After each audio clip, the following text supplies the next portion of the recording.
open borders, shameful abandonment, disregard for human life, the prospect of more mandates and lockdowns, and the list goes on. Now more than ever, we need to stick together. Voting alone is not enough. We must use our dollars to support like-minded companies that fight for our rights and beliefs. Patriot Mobile is America's only Christian conservative wireless provider who shares your values. Last year, we gave more than $500,000 to conservative causes. With your support, we'll give more than $1.5 million this year. It's time to band together and support companies that truly love America and fight for our freedoms. Will you join us?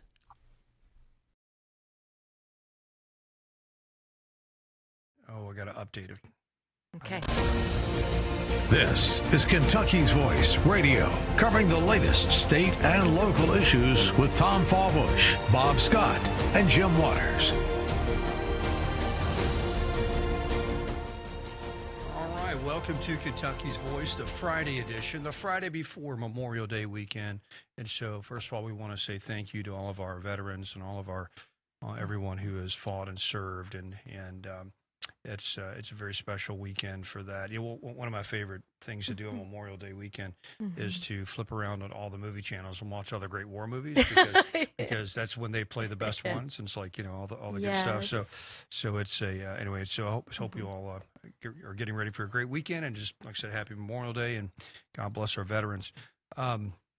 May I throw out, too, on Monday, please. I would love for everyone to come out to the Jeffersontown Veterans Memorial Park at 4 p.m. for their Memorial Day service. It is amazing. Really? On Taylorsville Road. Yes.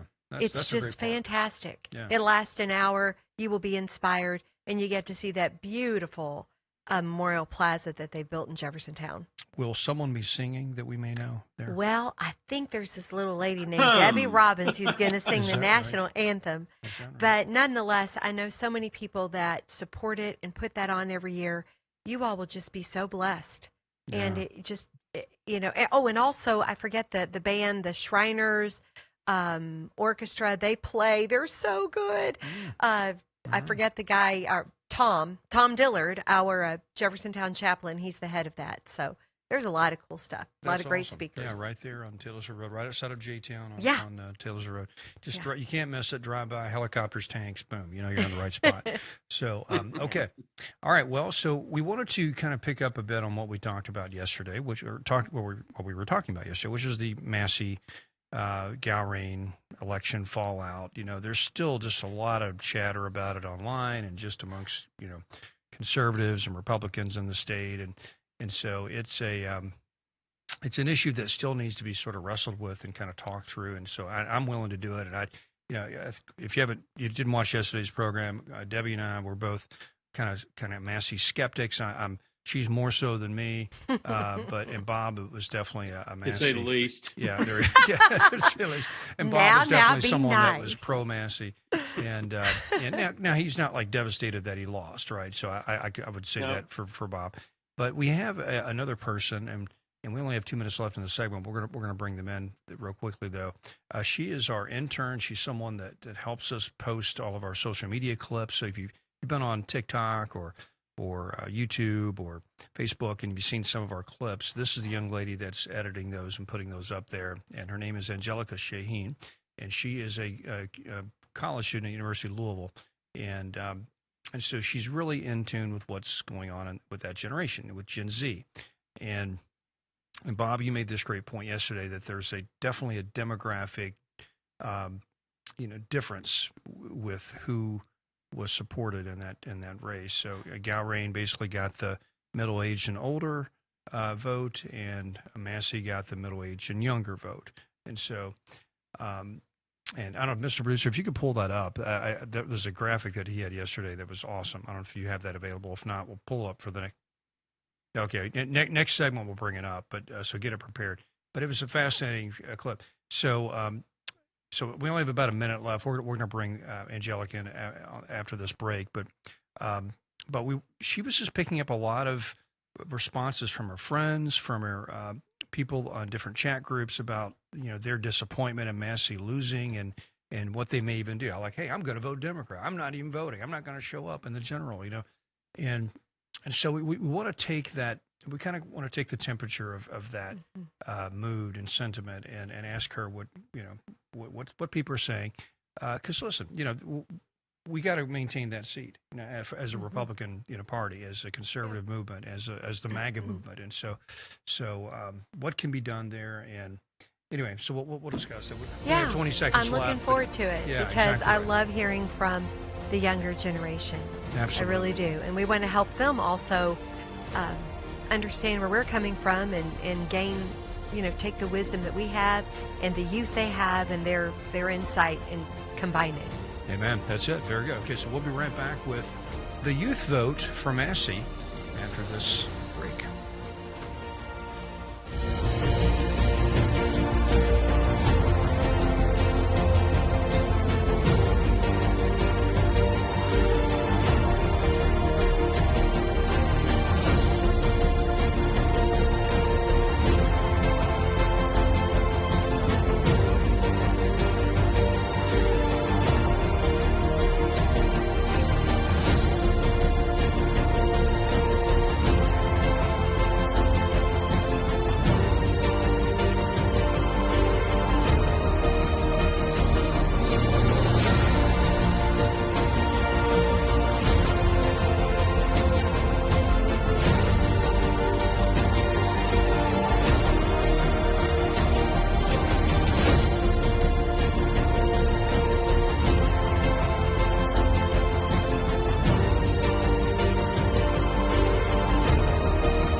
Now, back to Kentucky's Voice Radio, online at kyvoice.org. All right, welcome back to Kentucky's Voice. We're still talking about the Massey Gowrane race and the loss that Thomas Massey suffered, and just the fallout and just the emotional turmoil that it has caused across the state and across the country, literally. I mean, people are just up in arms about this. At least, at least a lot of these, very idealistic Massey supporters, and which I sympathize with. A lot of his principles he was trying to espouse they had some merit. They weren't all bad. But his tactics and approach, I think, he kind of misplayed. He didn't really do very well. I mean, I never. I mean, when he was first elected, I agreed with him. I do agree. Mm-hmm. Our national deficit is outrageous, but Donald Trump came in with his, exactly. Donald Trump came in with a very specific agenda, very specific. And and the American people voted for it, not once, not twice, but 3 times. And I'm sorry, you need to get on board and help, because I can't think of anything. I want the young people to tell me, what has he done that has harmed us thus far?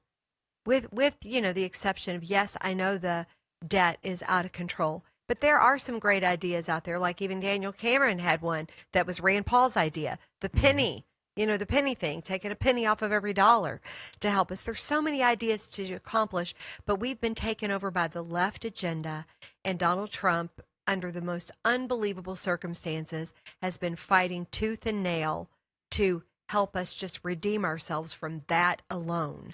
And we don't need people being against it. So there we go. So we know where she stands. Yep. So just don't forget what she just said.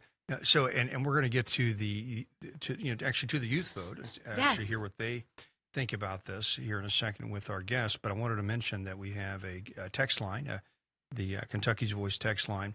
We want to hear your thoughts on this. We had a lot of great texts yesterday, a lot of input on this.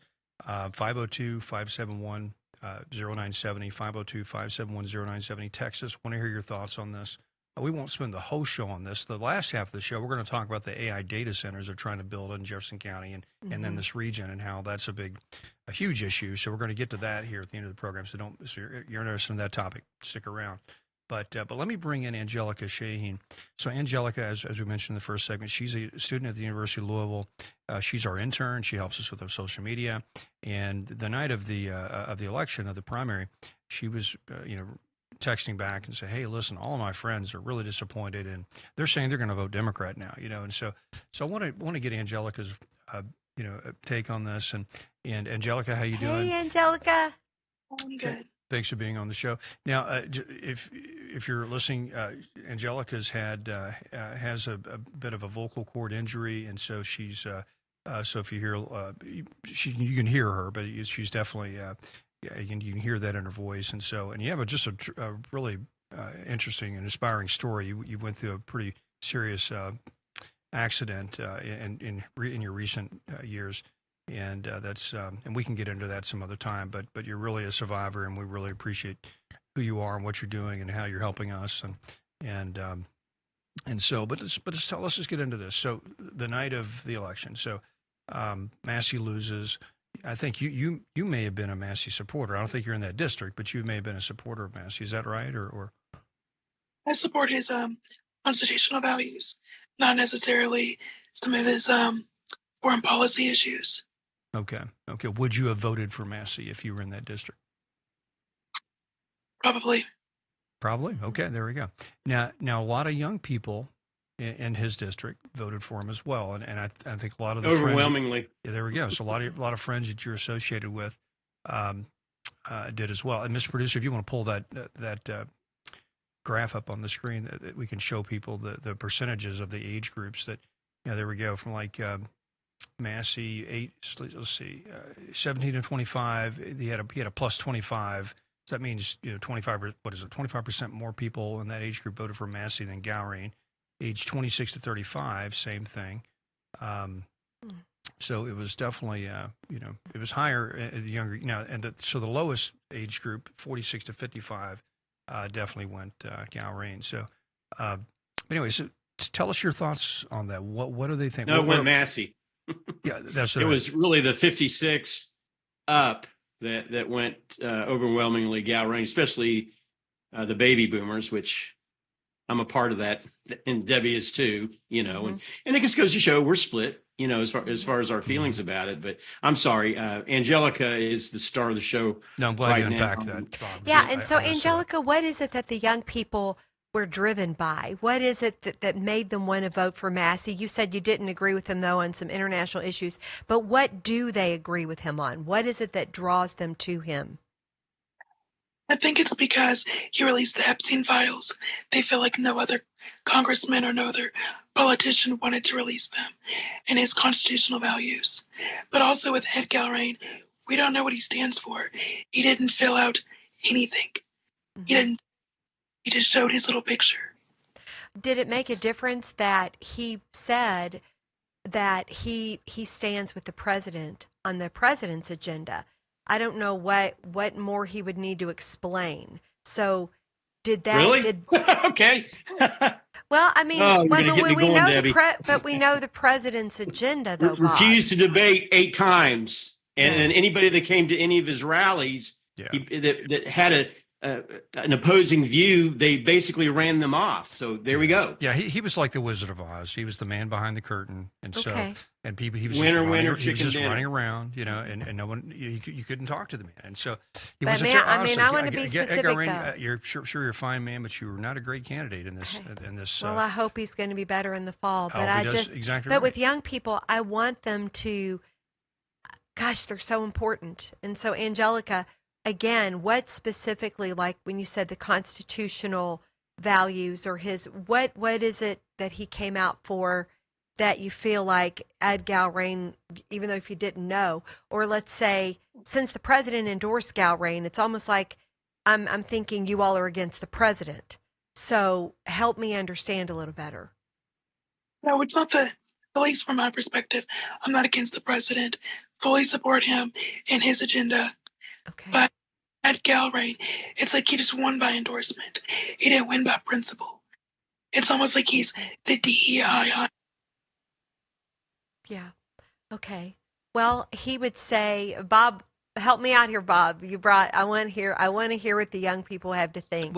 I know you got Zach. Let me ask Go this. ahead. Let me ask this, 'cause I think a lot of the young people were concerned about a few key issues that Massey would champion. And one of those, deficit spending, the no foreign aid, what else, Angelica? I mean, there are several things that just were hot button issues for young folks these days that, just what are some of the narratives that a lot of your friends that are supporting Massey Massey would say. It's like, well, I like him because why? They usually say because he doesn't receive money from AIPAC. They feel like that foreign agents are coming in and disrupting and basically infiltrating the government. Okay, so the AIPAC issue was important to them. Okay, well, what about his other issues? I mean, what about other things like deficit spending and I don't know, whatever principles he claimed to have? Nothing is affordable anymore. They don't know if Ed Galbraith is going to support lowering the deficit, being fiscally responsible. I mean, of course, he's endorsed by the president, but everything. No. So you think the AIPAC thing was the main issue? Because I feel like it is with a lot of the screenshots that I saw, because I took them. They're saying they want to vote Democrat just to stick it to the president out of spite. It's not necessarily political sorting that's going on. It's they're just angry. They feel like this election was bought and paid for by outside agents and endorsements. Well, let me say this. If you haven't been online much, especially with younger conservatives, there is a very interesting thing going on with especially young conservative men, where they've kind of picked up on some messaging from folks like Tucker Carlson and Nick Fuentes, and there's a bit of this, anti-Israel, I would even cross to say anti-Jewish sentiment that's there. It's not dominant, but it's and very what did you say, Angelica? We saw you say something. What did you say just now? That it's horrible. Like, I agree with Matt on what he says about the Constitution here, fighting for freedom of speech, fighting for right to privacy, constitutional carry, the preborn rights. But, Christian, I can't turn my back on Israel because that's what God not to do. That's right. Yeah. And so as conservatives, we need to police our own on some level. And obviously our generation and older, I'm middle-aged and you guys are middle-aged. And so we kind of understand the broader narrative of the history of Israel. And there's anti-Semitism. We have new people that were in World War II, that whole era. But the younger folks don't have that same narrative. And they're also questioning a lot of these sacred cows. And you've got some people like some influencers like Fuentes and Carlson, and that are starting to make anti-Israel or maybe are questioning Israel skeptic comments, but that are starting to merge into an a stream of anti-Semitism. And I'm not saying everybody that's questioning AIPAC's policies is an anti-Semite. Well, I'm glad Angelica sees she sees the truth. You absolutely have to deal with it, and we need to come to grips with it. And a lot of our young folks are kind of just, and let me say the last thing, and I'll let you guys speak on this. It's also the Gaza thing, the war in Gaza. There's been a huge social media campaign to make Israel look bad on that, because it's part of the this new fifth generation of warfare that we're dealing with. It's propaganda. Also, the Epstein thing has really played against the Israeli interest, whether they're involved or not. Anyway, it's very complicated, but and I think Massey sort of came up and was now a symbol of that sort of thinking, and so it just is, and so we need to just deal with that what it is. So, Angelica, stick around. We're going to ask more questions, and we'll let them talk more. We'll be right back on Kentucky's Voice.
And we have gotten a few comments in.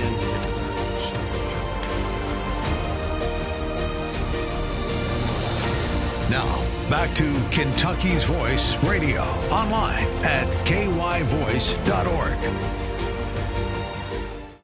Okay, welcome back to Kentucky's Voice. And Mr. Producer, I wanted you to pull up this article. This is a very important article. I think this explains the election better than anybody, and better than anything about that. Massey blames the defeat on Jews of rural Kentucky. All right. Oh, my goodness. No, I'm just kidding. That's actually from the Babylon Bee. So it's a joke, but it's a satirical joke, of course. That is really kind of funny, but it's actually really kind of funny. So Massey, a lot of Jews in rural Kentucky, So, and no, because let's face it, the rural Kentucky said no to Massey, and it wasn't because a bunch of Jews voted against him. So it's all, anyway, it's kind of a funny story. All right. And Debbie, Bob asked Angelica some questions. I'm going to find her quotes that she sent me earlier. So. Well, since I haven't really talked that much, I'm going to jump in here first and say I think we did a little bit of a disservice with regard to Angelica when she was being introduced. She really is an amazing young lady. I mean, Tom, you talked about it a little bit, but when she was 16 years old, she was accidentally shot in the throat by her boyfriend, and it was an accident. It happened, and that left her paraplegic from the waist down, or is it chest down, I believe. And it's just amazing, that she can speak as well as she does. And I've had a chance to get to know her since she started her brilliant work with us. And folks, let me assure each and every one of you that are listening, she is a diehard conservative. She loves our country. She is one of the biggest supporters of our president that I know. And I just think we are blessed here at Kentucky's Voice to have such a brave young lady on here. And, and all she's trying to do with regard, and I know we got some texts in and, and people once again making assumptions with regard to where she's coming from. And but they're good questions. And you know what? That's what we're all about. We still live in a free country. And we can go in different directions with regard to our opinions. And the bottom line is Ed Gowrain did win. Personally, I've said I wasn't happy about that, but he won, So that, we now move on from here. But I think it's very, very important. I'm concerned. Tom's concerned. And Angelica's concerned about the general election. Now, and so am I. Yeah, and okay, Debbie's concerned, and good.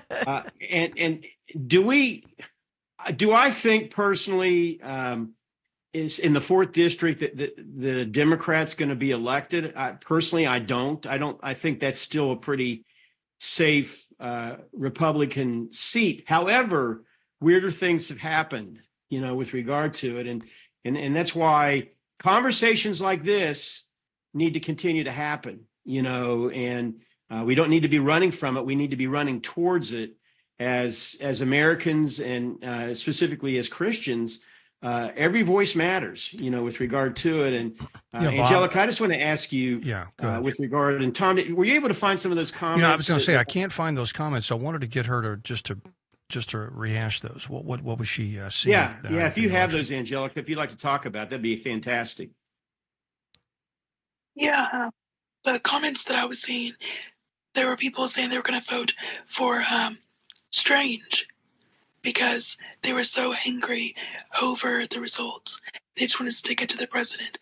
But what I say to them, if you are a conservative, which I'm not going to judge them, of course, don't vote for a Democrat who is supporting DEI initiatives and pro-abortion and everything. That's not going to help the case at all. Yeah. You're right. Said. You're exactly right. And I think, Angelica, my concern for your generation is help us to know, or I'm just going to charge you to do it because you're amazing, and the people in your generation to get the truth out there. Because I think, do you see on TikTok mostly things that are anti our president? I don't I'm not a TikTok person, so I really don't know. I just know what I hear. And I want to know what young people are seeing every day. What are they being fed? I mean, I know I'm terribly disturbed that they don't have a good viewpoint on Israel because they obviously don't know biblical history, especially if they're Christian conservatives. They really don't know. So tell me, what do you think and what can be done? Well, I feel like on Instagram, TikTok, and all the social media, there's a echo chamber of just negative feedback about Israel. So that's just what young people and everyone are constantly getting. I think it mainly has to do with the war in Gaza and right now personally. Mm-hmm. Do you what can be done to combat that? Do you see, are there any young influencers out there that can or that are? I know we don't have our sweet Charlie Kirk anymore, but are there some other great voices that are coming up and saying no? You know, what can be done? Because we need that. They're turning conservative, but we need them to remain that. We need them to remain informed. Well, they helped. Let me jump in here real quick, Debbie. They helped Trump. It was Charlie Kirk and his efforts that helped really get Trump across the finish line. And that's why. And they are the next generation. Yes. that are coming up. The boomers are going to be passing, hopefully, on to glory. All of us, if you know Jesus Christ. But I'm just saying, they are the next generation, and they're right now. Do you know our federal deficit right now stands? It's approaching $39 trillion, which is absolutely insane. And that's one of the main things that Massey was fighting against. That was the main thing he's fighting against. And I think that's what they're seeing. They can't afford to go buy a house, and they can't afford to really have some of the same luxuries that we had. Are you feeling that same way, Angelica? Yes, the housing market is horrible. And I feel like how it started of conservatives going, I want to say downhill, is when Trump announced like the 50-year mortgage. That's like, it's just going to keep people paying on something that they want to own. And then elimination of property tax. People were voicing that in a lot of the comments on the White House post. I don't think the 50-year mortgage is going to go anywhere. I do believe that was brought up, but I don't think it's going to really go anywhere. It's just, he was just throwing that out as an option. And, I understand the pain. I have a 21-year-old son. I've said it several times. He's still in college, and we're concerned too that he's going to be able to get a house. But also I want to encourage young people to learn to become debt-free. Don't, live within your means, because you can become debt-free. And that's why the great people like the Dave Ramseys out there are good for young people too, as well. You know what, though, and I'm going to push back a little bit. It's very difficult to become debt-free when most people are paying income, and I'm talking about average people, are paying in excess of taxes in excess of 50%, of their income. Oh, I hear you. And that's the thing. The one thing this will be my final comment with regard to this, and I'll let Angelica finish this up, but Trump has said that he would like to eliminate the federal income tax. If he does that, then I will be the first one to stand up and cheer it because it will make such a huge impact on our nation and the common man if he in fact does that. Angelica, I'll let you have the final words. I want to go back to what Debbie said about influencers on social media. I would advise them to not, stay in that negative feedback and to follow positive people. Mm-hmm. But also, back to Thomas Massey, I don't feel like anyone should vote Democrat. Back when Trump had his first State of the Union, the Democrats didn't stand whenever Trump said, if you think that you should support the American people or support illegal stand-up. They didn't stand up. They don't support Americans. They don't support very well said, the conservative values. So I just urge them, don't vote Democrat. You're the most incredible young conservative I've met in a long time. I'm so thrilled to know you. We're so happy you're on here with us today. Good deal. Yes. So All right. Well, we'll stick around, Angelica. We're going to talk about AI data centers now. Now we're going to talk about Terminators, taking over the world and dominating the city. And text us 502-571-0970. Water's being polluted, turning into AI. No, I'm kidding. We'll be right back with AI.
Back to Kentucky's Voice Radio, online at kyvoice.org.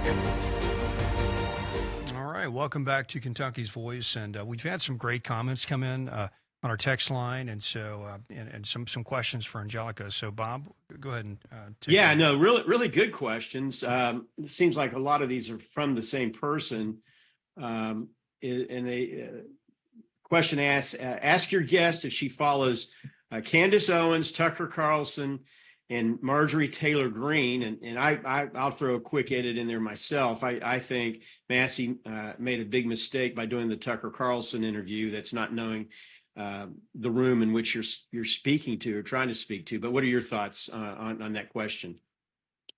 I don't follow Candace Owens. I personally feel like she has something going on. Yeah, slightly. But you know, Angelica, you made a great point last night in our text thread that right now there's not a voice out there for the young people that are MAGA oriented because we've lost Charlie Kirk, and I'll say the same thing. We've lost a strong voice for middle-aged folks with Tucker Carlson, because in a sense Tucker Carlson has kind of left the ship as well. And so, Rush Limbaugh dying. And but really the two main voices going into the 2020 election that were pushing the culture and the agenda were Charlie Kirk for the young folks, Tucker Carlson for the for the adults, and or the older adults. And we've lost them both. And so, and is there anybody else out there like that is influencing young people besides Nick Fuentes, besides some crazy voices out there?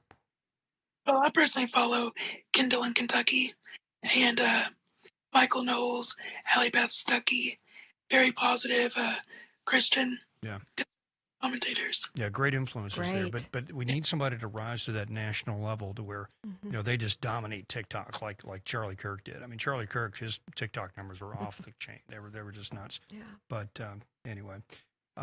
She's trying to speak. We're not hearing her. I see her. Go ahead, Angelica. What'd you say? I think she got muted. Yeah. I feel like Nick Shirley is going to try to rise to that. Oh, yeah, Nick Shirley. Yeah, he's doing some really good work. Yeah, his investigative reporting is amazing. Doesn't have the same charisma as Charlie Kirk, but he's young and he's growing. So, yeah, maybe we'll get there. But and Scott Pressler even though we may not agree with his lifestyle. Mm-hmm. Goodness, interesting. What character. a very Johnny Appleseed. Yeah. We call him Johnny Appleseed. He's been all over the country. Do you know who that is, Angelica? No, I don't. Scott Pressler. He's been the young man who's been going out all these states getting people to vote. I think he was instrumental in helping the Indiana House flip. Get rid of some of the people that wouldn't go after the redistricting when the Supreme Court made it open. So. Anyway, but I tell you what, I'm going to wrestle control back at this program. We are going to shift gears and talk about another topic. We're going to go to AI, okay? Because there's a lot of controversy about AI data centers, right? And, we just defeated one in Oldham County about a year ago, or about 6 months ago, and that was a big deal. Well, now they're going to build one here in Louisville, in Rubbertown. And so I'm going to go ahead and play this story from Fox 41 and kind of breaking it down, and we'll discuss this shortly. Controversial project is moving forward in West Louisville. Thanks for joining us at 10. I'm Fallon Glick. And I'm Gilbert Coursey. Louisville's Planning Commission approved a development of a telecommunications hotel. As WDRB's Addie Shaney explains, the project that's far from a hotel could pose safety risks, increase electric bills, and harm air quality. Louisville has hotels all over the city, but the one developers want to build here wouldn't have any guests. It's called a telecommunications hotel, which under Louisville code is a data center.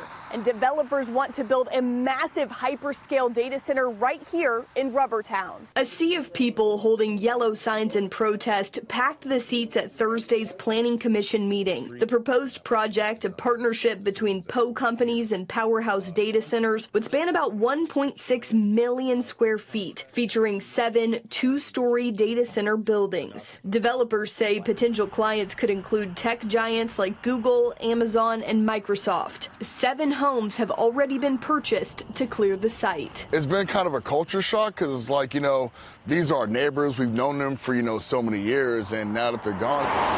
Arnie Youngblood Jr.'s new neighbor is the planned data center. You may remember this project was already approved once last year. Thursday's vote was to determine whether new design changes like making the buildings 2 stories tall still comply with Louisville code. No zoning change was required. That's because the property's zoning already allows telecommunications hotels. But critics say the term is outdated. That's talking about a Southern Bell switchboard in a house or a building, okay? That's not talking about what data centers have become. I feel that Poe Companies and Powerhouse Data Centers are taking advantage of an outdated and vague regulation in Louisville's land development code. Metro Council has already acknowledged the issue. In October, council members passed a resolution calling for updates to the city's code to address modern data centers. But the 120-day deadline to make those changes has passed, and the code remains unchanged. I'm going to stop it there because it goes on for a bit longer, but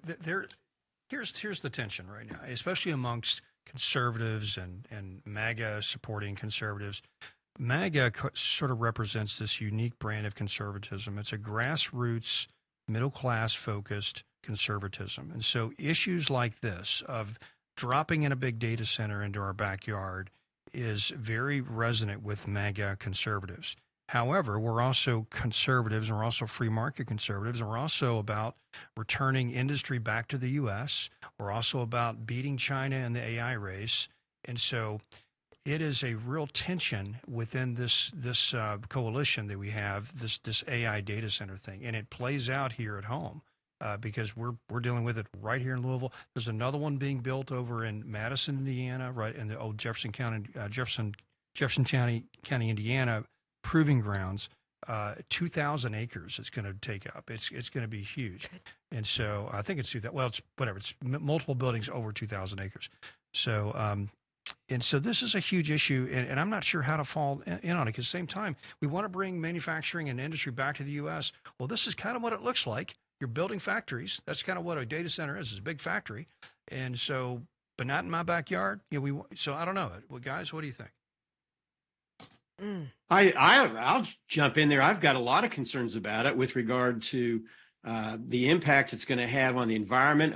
We have a clip that I really do want to play. Probably the only time that I will ever agree with AOC, but she was testifying before Congress, I believe it was yesterday, and talking about the real life impact that's happening right now down in Georgia, a suburban Georgia community in which she brought literally glasses of water from the runoff of a particular site down there that has happened. And it's, by the way, it's not a Democrat solely position or a Republican solely position. This is kind of a bipartisan thought process. And I know that the China thing, I want to know more myself. I'll plead a little bit of ignorance on this, but I want to know, what is the reason? Everybody's saying, to stay up with the Chinese. I get that to a point, but why are they really doing this? That's my question. Yeah, that's my question. That's because a lot of people are really concerned about AI in general. Just, is security issues, privacy issues, taking my job. Is it going to turn into Terminator? Are we going to see robots running down the street shooting people, controlled by the data center down the street? I mean, really, it kind of sounds far-fetched, but that's really, in the heart of hearts, we're concerned about these issues. I think it's Tom. I think it's more Big Brother looking in and following our every movement. Exactly. If you want my honest opinion. Exactly right. That's what I think it is, and I think people that are really researching this have some real concerns about that, and they should. In Morgan County, Georgia, right after a data center was constructed, I visited Morgan County, Georgia, where Meta is building a massive data center campus. They are clear-cutting forests and began heavy construction, including explosive blasting. And families in the area are starting to see not only their water pressure decrease, to your point about water availability, but their appliances have all stopped working because it is decimating their water quality. They now rely on bottled water to drink and prepare meals, and nearby residents' water bills are expected to increase by 33%. In fact, I have a jar right here.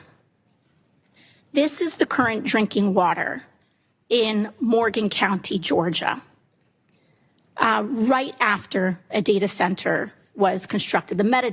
Yeah, if Democrats go back to this and get off the woke stuff and identity politics stuff and go back to just protecting the everyday American and looking out, for our interests from powers like, listen, I'm a Republican, I'm free market, but a very powerful corporation can take advantage of you just as quickly as government. And so so you kind of need a left and a right, at least in some aspect, for those sort of issues. So, but if Democrats get back to that kind of messaging, they're going to do okay. But we don't want them to do okay, and we need to get ahead of that issue. That's right. And I want to know who's on this issue. Yeah, exactly. I mean, what's going on?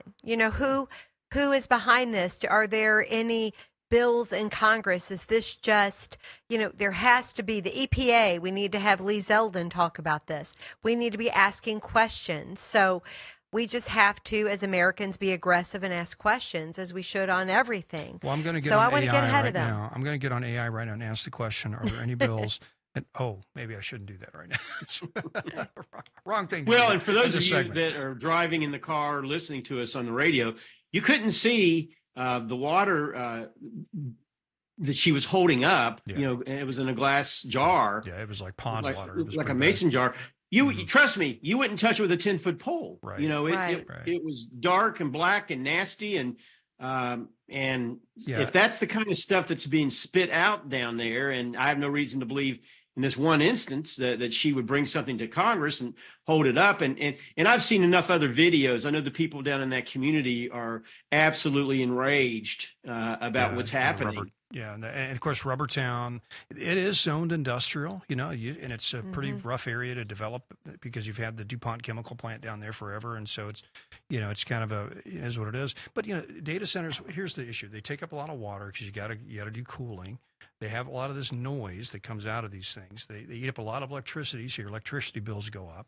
And so, but at the same time, AI is sort of where we're at and with the economy, and we have to win that race. And plus, that's where innovation is coming from. So I'm torn. I think eventually you're going to see this go into space, believe it or not. I think that the latest conversation is if we get so much pushback on the ground and it's really inefficient to run these things on the ground, let's either go underground, go to like coal mines, or let's go to space where cooling is a lot easier. And Well, Sounds actually, far-fetched, yeah, but that's I probably what's forgot gonna that, happen. Tom. I didn't mean to jump in there, but Elon Musk was saying, hold the pickle, hold the lettuce. He wants to put the data centers in space.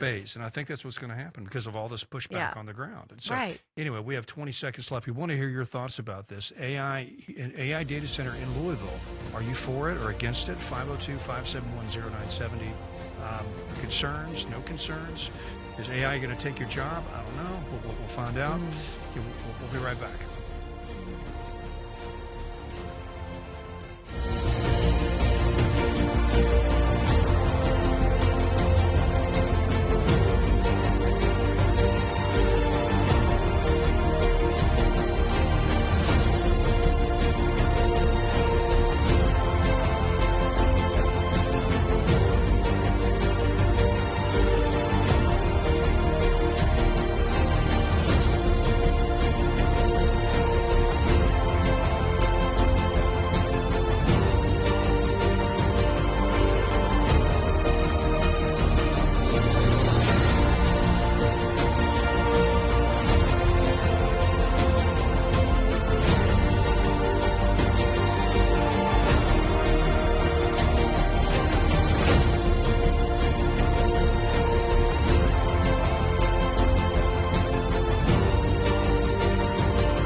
Back to Kentucky's Voice Radio, online at kyvoice.org. All right, back to Kentucky's Voice. We're talking the AI data centers. Are they going to take over the world? They may even take over Louisville, apparently, because they're coming to Rubbertown, and it's quite a controversy. And so, Bob, we've had a lot of texts that have come in, comments, concerns about the topic. They're coming in pretty fast and furious. Let me just see where I want to start. One of them was LG&E is against making data centers pay for their electrical burden on the grid. Our only option is to hold the line with the Public Service Commission. They're going to say that PSC is an oxymoron, which you could argue that. And another comment, we always rush the rollout on new things without input and wargaming the issues out. Why approve the hyper data centers before we get good planning regulations? States like Ohio make the developers wait until the regs are ready. And then they go on to say a bill was killed in the Kentucky Senate to make data centers pay for their cost to our grid, and LG&E was for killing the bill. Let me see here. There's another one. Another one said, did you fact check AOC? So, you know. Yeah, I mean, but here's the deal. Maybe she's making it up. It's the AOC that's making these comments. This really is kind of a bipartisan thing.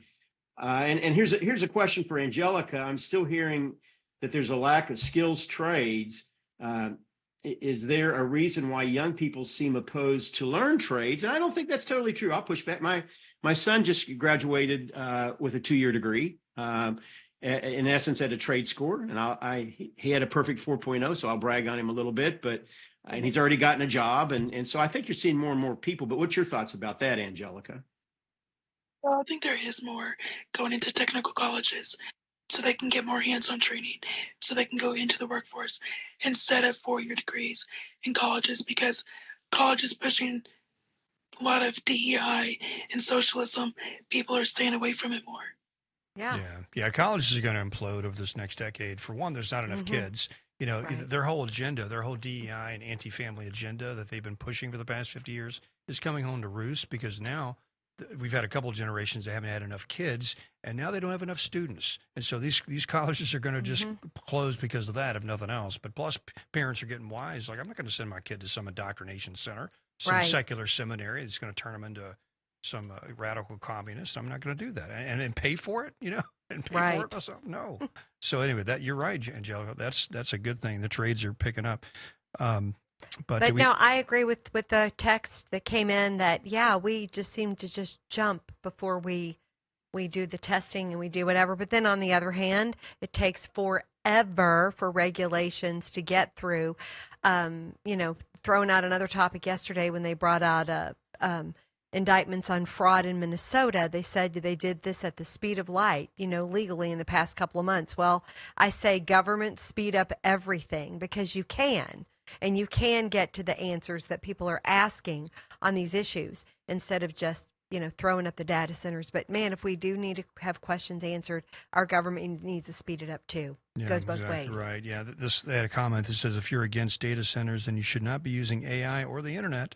I have a hard time believing that there isn't a root cause that isn't just the data center. Have you ever seen a water filtration system? So I don't know. So he's a bit pro data center. So you know, it's lots of good difficult issue. You know, I definitely wouldn't want one next to my house, because, you know, your property value will definitely go down. Yeah. At the end of the day, I mean, it just will. You know, because just if nothing else, just because all the bad press that data centers get, they may be perfectly fine and benign and they don't affect anything, but the fact that they put one next door, it's like, no, you know, take it down to. I know. I wish this was my area of expertise. Unfortunately, it's not. So those of you out there, if it's yours, please make your voices known to, you know, all of these committees, to our Metro Council.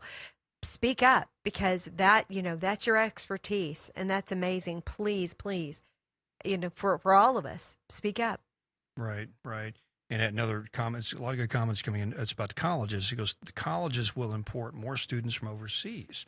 So maybe that's how they'll stay open. So they'll just take all this Chinese money from all these Chinese students, and so they're already doing that. Yeah, for sure. Right. So, but anyway, well, I don't know, guys. I'm kind of torn on the data center thing, but I definitely wouldn't want one in my backyard. But I do think there are some solutions. Like the space thing seems a bit far-fetched, but when you think about it, one of the biggest challenges of these AI data centers is cooling, right? Is cooling. That's where a lot of the energy comes from. It's pumping the water and all that, and then of course the water getting polluted. Well, if you're in space, it's really, really cold in space, right? So it doesn't take much to, you know, they say all you have to do is put up a big satellite with the solar panels, and then you kind of aim the thing towards the sun, and the back end of it there's a radiator, because it's, you know, in space it's cold. So if you're not facing towards the sun, it's totally ice cold. So you can just do all that, and then you just shoot the signal back up to Earth. And so I don't know if that's feasible or not. It sounds pretty crazy, but it could be something that Elon could figure out. If anybody can figure it out, I know. He's already on it. Yeah, so go, Elon, go. I love it. Exactly. And there's a reason Trump created Space Force in his last administration, and people don't have any idea what a critical part they have become as far as our national defense is concerned. Yes, I happen to know one young man who's an officer in that world, and he's doing a great job. Really? So yeah. Cool. So he's got the Star Trek emblem on his. He loves it. That is cool. Yeah. You've never seen the Space Force emblem? It looks just like the Star Trek emblem. It's very cool. It's kind of cool. It's really very cool. But well, that's great. So anyway, well, Angelica, we're going to let you have the last word on AI, and we'll go to another topic. But AI data centers, what do you think? Would you have one next to your house? Absolutely. And I will say, here in Owensboro, I forgot the woman's name, but she started a petition, and it went to the city council. I think there was like 15,000 signatures saying they do not want a data center here in Owensboro, because not only will it draw moisture out of the earth, it'll boost the albedo, which causes more radiation on the ground. Wow. Okay. Now that's and Owensboro would be an ideal center for them, because it's right on the Ohio River. So great water source for them. And there is a lot of farmland that would be available. But that is interesting that 15,000 people there spoke out against it. Yeah. That's fascinating. It seems like Kentucky has enough coal mines, like empty coal mines, that we could just fill up coal. I mean, because it's cold underground too, right? Right. Geothermal heating in your home. Well, there we go. Just go to a coal mine, and it seems reasonable. I don't know why we could, or get Elon Musk with the boring company. Have you seen that? The boring company where he has this big drilling machine. And if you've ever been to Las Vegas, you go to the Las Vegas Convention Center. They've got these tunnels that Elon Musk has dug into the ground between the hotel and between the convention center, that he basically you take Teslas and you get in a Tesla and it drives through these underground tunnels and takes you over to the hotel. The coolest thing ever. It saves you so much. I just did it literally a month ago. I was just there a month ago and wrote in these things. And it's called The Boring Company. So they can just do this. They can just go underground and do things. So I think there's a way to solve this. Americans have the innovation and the freedom to solve big problems like this. So it's obviously a problem to put in these big monstrous factories next to people's homes and eat up all this electricity. So there's going to be a solution, and I'm optimistic in that sense. And we just got to, but we have to be, very, vocal about our concerns, or else they won't get addressed. So right, or we get run over. They just go ahead and do it without our permission. Yeah, that's the whole point. And from our text line, again, great comments, folks. Have not even talked about the massive backup power generators and their fuel tanks create, as well as refueling of that. And that's then right. On a political commentary, beware, our mayor is a developer. I heard some concerns about maybe he's connected with this company that is building this data center. I saw just a random Facebook post like that. I don't know if that's true or not. I probably shouldn't say it if I don't know if it's true. But I mean, there are some concerns about that. We need to be concerned about it. A great patriot, great American, great Kentuckian barely lost a race in which he was outfunded in Eastern Kentucky. He was outspent something like 10-1. His opponent had gotten in bed with a communist Chinese company, and basically that whole deal. And they were doing some kind of similar to what we're talking about over in Eastern Kentucky. It went south. This is the richness of it. The Chinese company sued him. And this was a state legislator and won a $51 million judgment, against him. And the richness of this, about 6 months, a year before the election, this legislator helped get some legislation passed, and against a Republican legislator that basically made his situation more favorable to move forward. And it was like, a Bitcoin type project. And so obviously he was, because of the position he was in, at least it gives the appearance, and there's other publications besides us reporting this, but it does give the appearance that he was trying to manipulate some things to benefit him, but it ended up going full circle. And now the Chinese company won a $51 million judgment against him, and yet he's still, he barely won. And it goes to show that money makes a difference. I don't care what anybody says. You can pretty much buy about anything in America, and as we just saw. Well, I still want to have the encouragement in my heart to say, everyone out there, you've got June, July, August, September, October to get to know the people that are running for Metro Council here in Louisville. Now we have our teams picked, whether we liked who got through the gate. We have our teams now.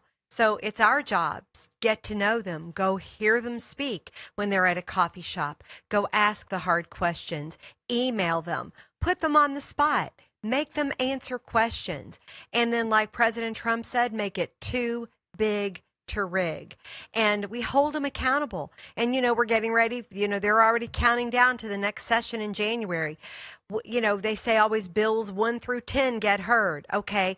What are those bills 1 through 10? Ask the people that are currently in office. What do they think is going to make it through next year? And let's just make noise. We have to do it. It's up to us. We really do. That's why we're Kentucky's voice. That's why we love hearing your voice. And it's our responsibility. I love my country. I'm not giving up that easy. And I don't care how much money you have. It doesn't matter, because I think the people still win. God always wins too. Very good. Very good. Well, listen, we have about 40 seconds left. We're going to once again wish our veterans and all those who fought for this country and died for this country, because that's what Memorial Day is about. It's about the veterans who died for the country.